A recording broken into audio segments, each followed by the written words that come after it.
Okay. It's my pleasure at this time to introduce my friend, Reverend Brett Koon. Reverend Brett is an inspirational speaker, meditation teacher, and leads meditation retreats. He has been meditating for 33 years. There is a common thread for most of his talks, and that is to help people recognize the deeper truth of who they are. And so if you would help me welcome to the podium, Reverend Brett Koon.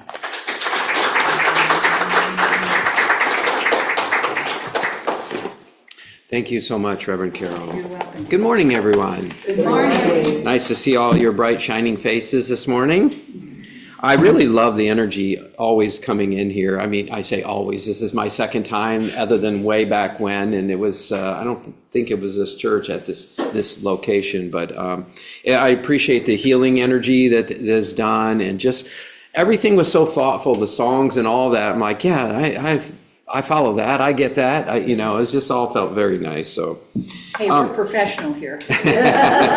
You are. We don't fool around. Well, not everybody does it that way. That has the music and all that just gets you in your heart. So I'm grateful for it. So the title of my talk today is "Be Still and Know That I Am God." I can't pretend to really fully. Nor will I try to describe God, because I think I would be a fool if I tried to do that, because I think for me, I have found that God is really beyond description. It's beyond the mind. And there's a verse in the Bible that says it's the peace that passeth all understanding, meaning that it goes beyond what our mind can understand.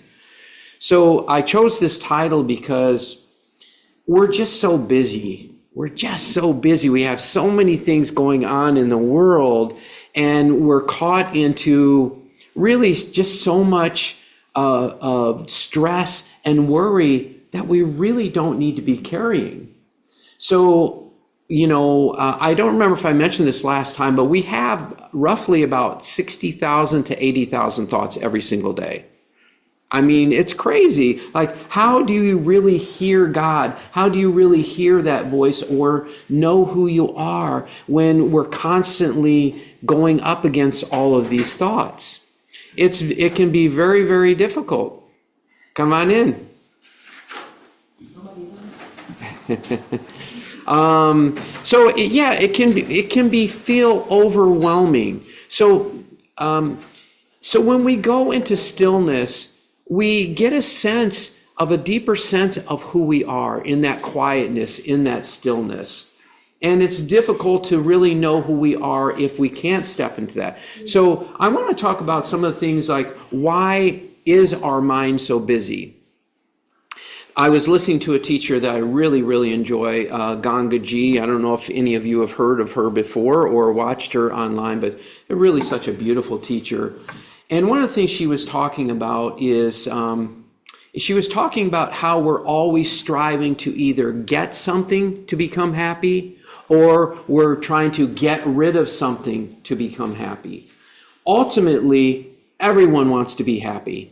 Everyone wants to be happy, and it might look crazy sometimes. It might look like greed or power or I got to have all this money or whatever it is. But even God, we would not choose God if we thought God was going to bring great misery to us. We wouldn't do it. We choose God because we think, okay, I can find some peace. I can find some joy in this journey.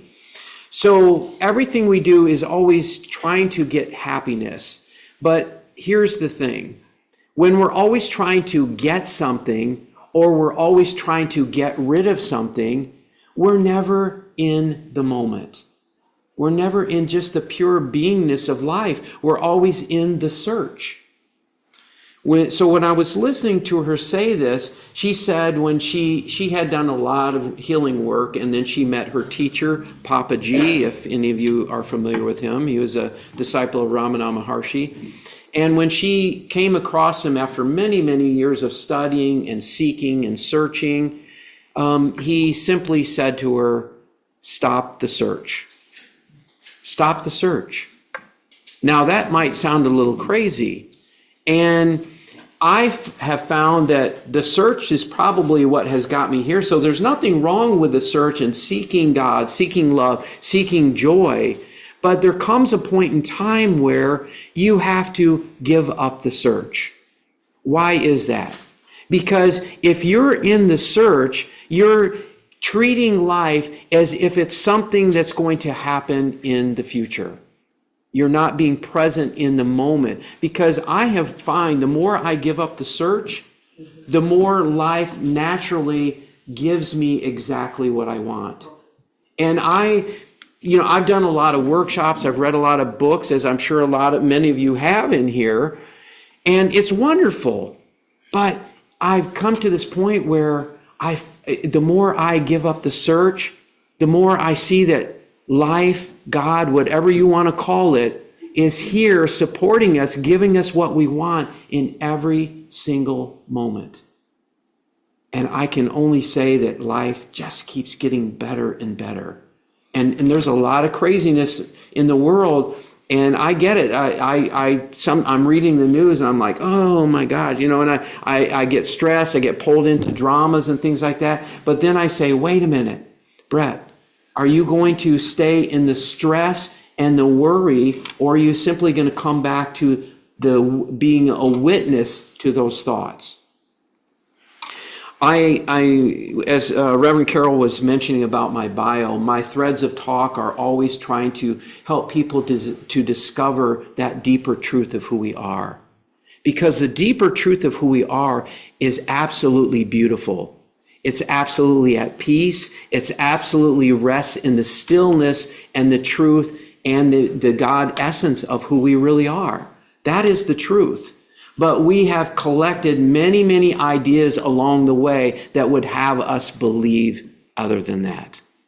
And so I spend a lot of time with people helping them to dismantle these false beliefs that we've gathered. And we've all gathered them. The thought that I'm not enough, or I should have said this, I should have done that, why did I do that? We carry all this past with us. And then we worry about what might happen. And let's be honest, what we worry about hardly ever happens. But we spend a lot of time and energy thinking it might. If it happens, it's okay. That we can trust that God and life are bringing us exactly what it's needed. And that's a big part of being still. It's having trust and faith that everything that we're being brought is exactly what's needed. I gave that talk many years ago at Pontiac Unity Church, and I had somebody that was very angry with me. She was angry with me because she said, there's children suffering out there. There's people that are going through things, and it's true this day still. And perhaps it always will be true. But I do know this. When I look at somebody like the Dalai Lama, Thich Nhat Hanh, who's no longer with us, the Nelson Mandelas, there's so many spiritual leaders and teachers, and many that we have right now on this planet, that show us that peace is always possible. It is always possible. And in fact, it is the very nature of who we are. But until we come back to that stillness, until we come back to that peace where we can get that sense of that truth, it veils the truth of who we are, and we get caught in the stress and the worry of life. And it's okay. It's okay. That's just the game of life. But I'm inviting you to play a different game. I'm inviting you to say, you know what? Whoever your go-to is, Jesus, God, Buddha. I'm an interfaith teacher, so I lean on lots of teachers, but I absolutely love Jesus. But whoever you go to and just say, look, I don't want to struggle anymore. And I don't want to keep listening, the song, Lauren Daigle song, Say? You Say. Such a beautiful, beautiful song. Such truth in there about how we are listening to the voices in our head. And are we just the highs and lows of life?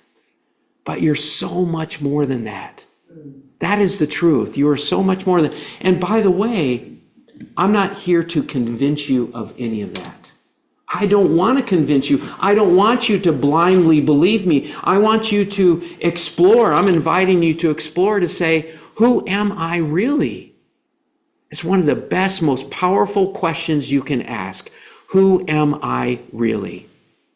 Because when we get caught up into listening to all these thoughts and we believe that we're not enough, or we believe we should be this way or that way, we spend so much of our time suffering and being in stress and struggle. We don't have to be.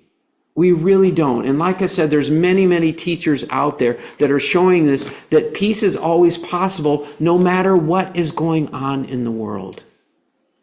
Don't wait for the world to change to be happy, because it may never happen. But I do know that peace can happen right now. I literally mean right now. That is the natural truth of who you are, is peaceful, is joyful, is loving. The very God essence, the soul of who you are, is here right now. But I know the mind is saying, Brett, you don't know me. You don't really know who I am. If you knew me, then you wouldn't be saying that. But I'm here to say, yes, I would. Because I've learned enough to know about myself to say, I have a deeper understanding of who you are. And it's not all those thoughts that you have believed. So I'm inviting you, when those thoughts come in, like I would even ask the question, how do you know, like you have this thought that says, I'm not good enough? How do you know you have that thought? How do you know you have that thought? You know you have that thought because there is something that is conscious and aware of that thought. We think we're the thought, but then if we're that thought, then what is it that's conscious and aware of that thought? Do you hear that? Because there's a difference. We get trapped into thinking we're our minds, we're these physical forms. Look, these physical forms aren't going to be with us always. Someday they're going to be gone. Is there something that is a witness, something that is watching life, something that is watching your thoughts, your feelings, your experiences of life? There's something that is witnessing all of that. And the more you can let go of this idea that you are something physical, you can connect with something deeper that is just witnessing life and just saying, you know what? It's beautiful. Life is giving us exactly what we want and need. I was listening to Eckhart Tolle, a video of his 3 or 4 weeks ago. And he said, a lot of people say to me, wouldn't it be wonderful if there was no suffering? And he said, no, it wouldn't be. Because it's in the suffering that is helping to wake us up, which is going on right now.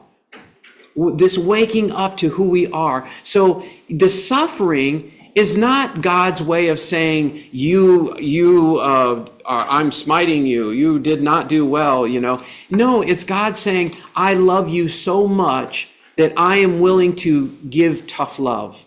I am willing to put you through this because I want you to discover that deeper truth of who you are. That's why it's happening.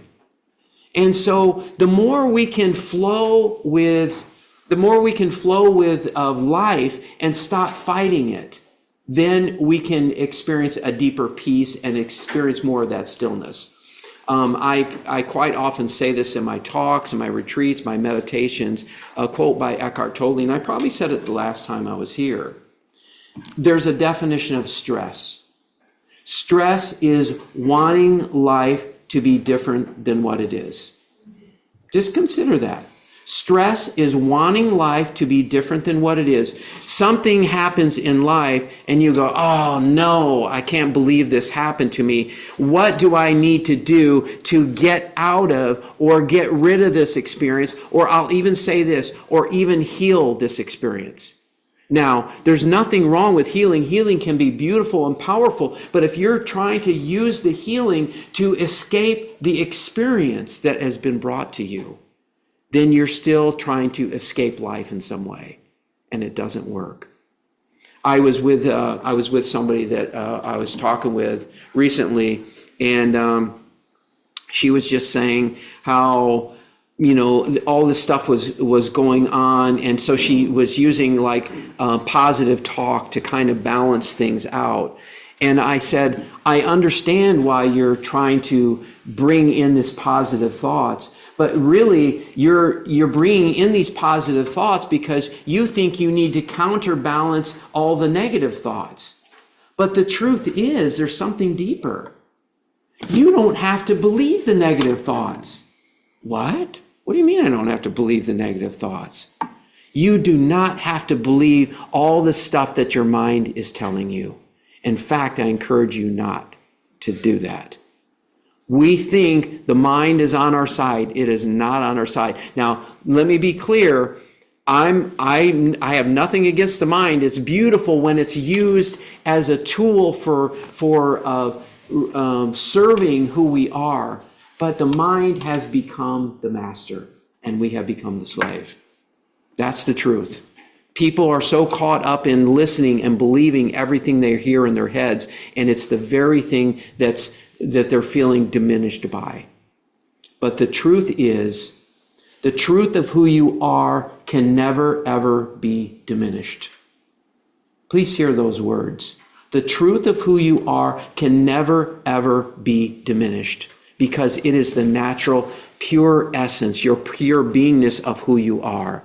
And you can never take that away. So when you're seeing all this craziness going on in the world and your fears come up, I just invite you to come back to that, to say, they can never take away the pure essence of who I am. The only thing that can be attacked or diminished is the idea of who you believe yourself to be. Do you hear that? Mm-hmm. The only thing that can be attacked or diminished is the idea of who you believe yourself to be. But the truth of who you are can never, ever be diminished. It's kind of hard to believe sometimes when I look at you and I say to you, you are loved. You are perfect exactly the way you are. Because I know the mind is going to have something to say about that. And you know what?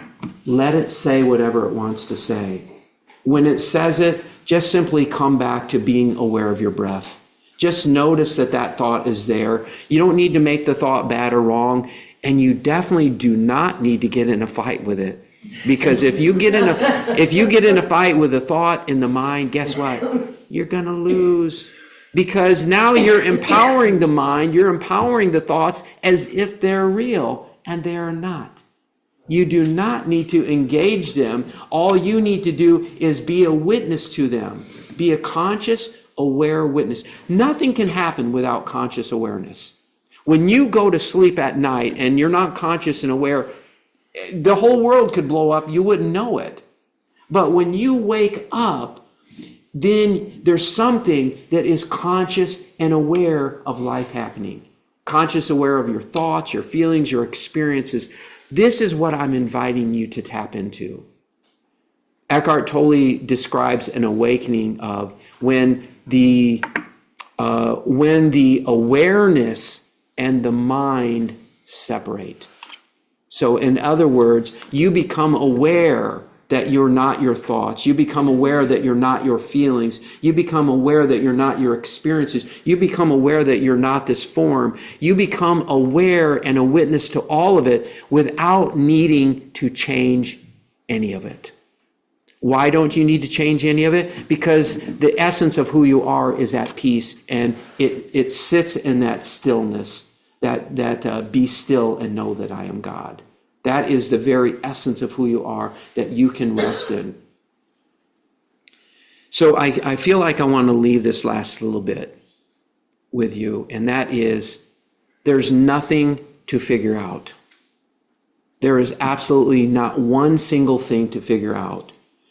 And I know the mind says, well, yeah, I need to figure out how to get more money. I need to figure out how to get the right job. I need to figure out, when I figure out, then I'll be happy. It's a trick. It's a trap. It only keeps you in the future. And I know that we've all had that experience when you're looking for your keys or something like that and you can't find them, or you're looking for something and then you're like, forget it. What happens? You find it, right? You find it because you let go, you surrendered it, and you allowed something else to come through. That is how life works. That is how God works. God will provide you what you need when you need it. And by giving up the need to figure things out, I promise you, your mind will get so much quieter. And that's when you can rest in the stillness and the truth of who you are. And the stillness and the truth of who you are, it's beautiful, and that is the truth of who you are. Thank you so much. Thank you.